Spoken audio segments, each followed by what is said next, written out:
Hello, my name is Thomas, and I am nervous about doing this, but I am going to do it anyway. I'm not with the church now, but I grew up with Eastern Avenue Christian Reformed Church in Grand Rapids, Michigan, went to Oakdale Christian, Christian High. My dad taught at Calvin. I was deeply religious. I got to spend a week in silence at Thésée, a monastery in the south of France, when I was in high school. This painting actually is from Brother Eric, one of the monks there.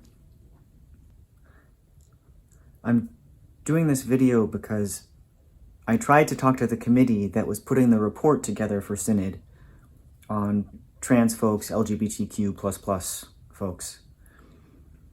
And they didn't believe me about who I am. And I'm hoping that you might. They think that I'm actually a woman, although a delusional one. But actually, I'm not a woman. I was assigned female at birth, but I'm not a woman. I'm a trans man. But I wouldn't be if I'd had the conversations with them 10 years ago when I was deciding whether or not to transition. At that time, I was choosing between two options. The first option was starting testosterone. The second option was killing myself. And that's not that uncommon for trans people.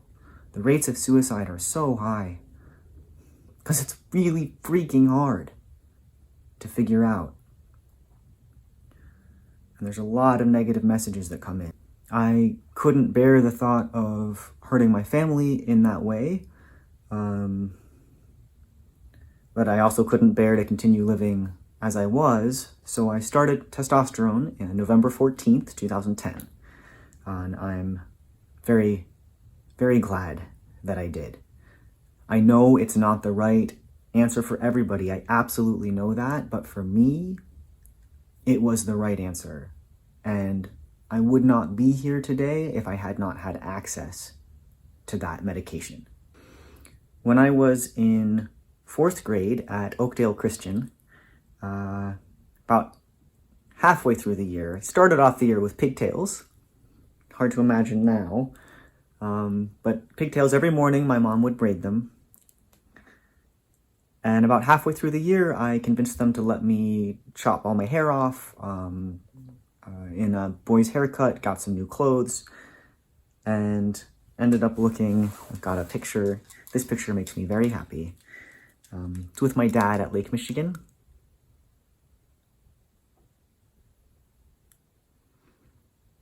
I was happy in that moment.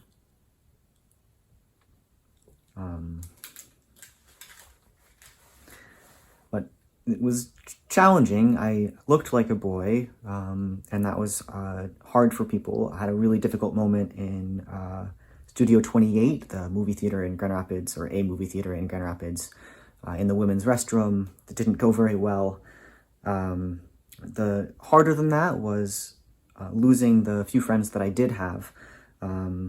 My best friend was a nerd like me, and we would go to Spectrum together on Wednesdays to learn about science, and my dad was teaching both of us ancient Greek, and we would have sleepovers and lie in bed and wait for the digital clock to turn to 10:10 or 11:12.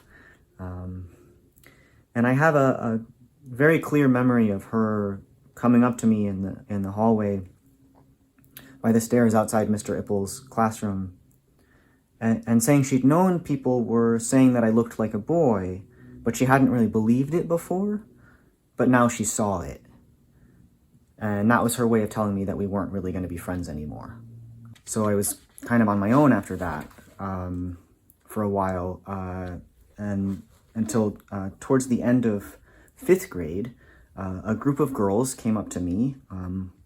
Again, I have a strong place memory of this, sitting on the stoop outside of Oakdale alone at recess, and they came up to me and they asked if I wanted to be a real girl, and if I did, I needed to grow my hair out, start bringing a hairbrush to school and brushing my hair a lot, keeping it in my locker, I needed to go shopping with them to buy some pink clothes and get my ears pierced.